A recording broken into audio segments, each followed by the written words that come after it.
প্রায় 40টি ক্লাবের বর্জনে অনেকটা একপাক্ষিক হয়েছিল গেল বছরে ৬ অক্টোবর বিসিবি নির্বাচন, যে কারণে নির্বাচন বর্জন করা ক্লাবগুলো অবৈধ বলে আসছে বর্তমান বোর্ডকে। প্রতিমন্ত্রী হওয়ার আগে এই বোর্ডের কার্যক্রম নির্বাচন প্রক্রিয়া নিয়ে প্রশ্ন ছিল আমিনুল হকের। জেলা ও বিভাগীয় কাউন্সিলররা গেল নির্বাচন নিয়ে একটি রিট করেছিল আদালতে।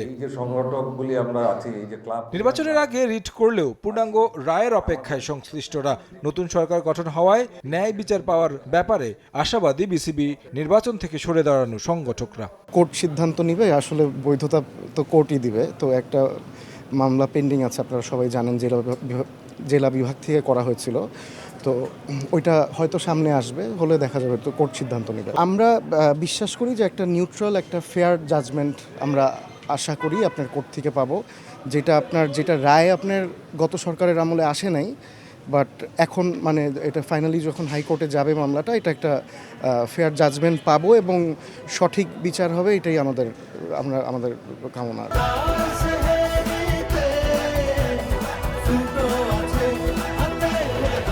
ক্রীড়া প্রতিমন্ত্রী হওয়ার আগে থেকে বিসিবির চলমান পরিস্থিতি সম্পর্কে অবগত আমিনুল হক। যদিও প্রতিমন্ত্রী হওয়ার পর বিষয়গুলো নিয়ে হয়নি তেমন আলোচনা, তবে সবকিছু অবগত থাকায় ন্যায় বিচার পাবেন বলে প্রত্যাশা তাদের। ইলেকশনের পরে আমিনুল ভাই মন্ত্রী হওয়ার পরে আমাদের সাথে ওইভাবে কোনো ফর্মাল ডিসকাশন হয় নাই, বাট উনি তো আগে ওনার স্ট্যান্সটা বলেছে। কারণ ইলেকশনটা যে প্রক্রিয়ায় হয়েছে, এটা আমাদের সবার চোখের সামনে হয়েছে। কতটুকু প্রশ্নবিদ্ধ এটা আমরা সবাই জানি এবং দেখেছি। তো আসলে এই বিষয়টা যেহেতু কোর্টের বিষয়, এটা কোর্টই সিদ্ধান্ত নেবে।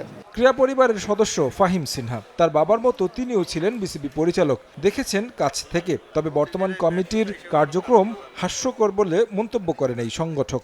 গণমাধ্যমে যেটা ফলো করে দেখছি যে সবাই আপনার একটু আপসেট, আসলে আপনার বোর্ডের কার্যক্রম নিয়ে সবাই একটু আপনার ইসের মধ্যে আছে, একটা চিন্তার মধ্যে আছে ক্রিকেটের ভবিষ্যৎ নিয়ে। সারা সপ্তাহের মিডিয়ার জন্য এটা একটা হাস্যকর একটা বিষয় যে সবাইগুলো নিয়ে মজা ঠাট্টা করে, যেসব কাণ্ডকলাপ চলছে বোর্ডে, আসলে এগুলো হাসি ঠাট্টা করা ছাড়া আমি অন্য কোনো এখান থেকে কিছু আউটপুট পাচ্ছি না।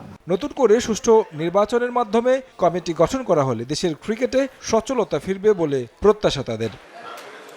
তারেক হাসান শিমুল, সময় সংবাদ, ঢাকা।